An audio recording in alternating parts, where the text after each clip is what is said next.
আমাদের কমল চাই। बंगाल बदलेगा या डर में ही जीता रहेगा। कभी भारत का औद्योगिक और सांस्कृतिक हृदय रहा पश्चिम बंगाल आज भ्रष्टाचार, हिंसा, तुष्टीकरण और बेरोजगारी के दलदल में फंसा क्यों दिखाई देता है? क्या बंगाल फिर से वही गौरव हासिल कर सकता है या फिर राजनीति की अराजकता उसे और पीछे धकेलती रहेगी?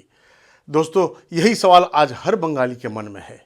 पश्चिम बंगाल ने आज़ादी के बाद से कई सरकारें देखी, कांग्रेस, वामपंथी और अब तृणमूल कांग्रेस। लेकिन दशकों के शासन के बाद भी सवाल वही है, उद्योग क्यों भाग गए, युवाओं का रोजगार क्यों नहीं मिला, कानून व्यवस्था इतनी कमजोर क्यों है और सीमाओं पर घुसपैठ का संकट क्यों बढ़ता जा रहा है? जब सिंगूर से टाटा की फैक्ट्री हट गई और नंदीग्राम की केमिकल हब योजना खत्म हो गई, तब यह साफ हो गया कि बंगाल की राजनीति विकास से ज्यादा टकराव में उलझ गई है। अब सवाल है, क्या बंगाल को बदलाव चाहिए? दोस्तों, पश्चिम बंगाल में चुनावों के दौरान हिंसा की खबरें आम हो चुकी हैं। राजनीतिक कार्यकर्ताओं पर हमले, बूथ कब्जाने के आरोप और विरोधियों को डराने की घटनाएं लोकतंत्र के लिए चिंता का विषय है। कई लोग मानते हैं कि राज्य को एक मजबूत और निष्पक्ष कानून व्यवस्था की जरूरत है।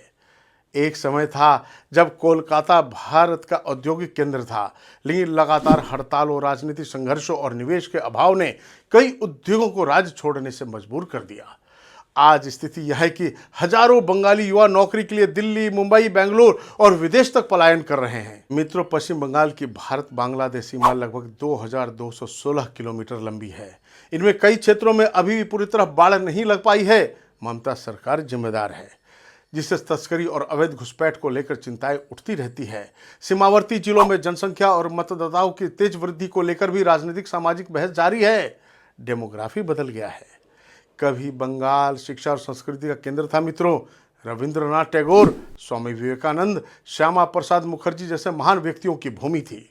लेकिन आज कई लोग मानते हैं कि राज्य को शिक्षा, स्वास्थ्य और बुनियादी ढांचे में नई ऊर्जा की जरूरत है। बंगाल सिर्फ एक राज्य नहीं, यह एक सभ्यता, संस्कृति और विचार की भूमि है। दुर्गा पूजा, साहित्य, कला और बुद्धिजीवी परंपरा इसकी पहचान रहे हैं।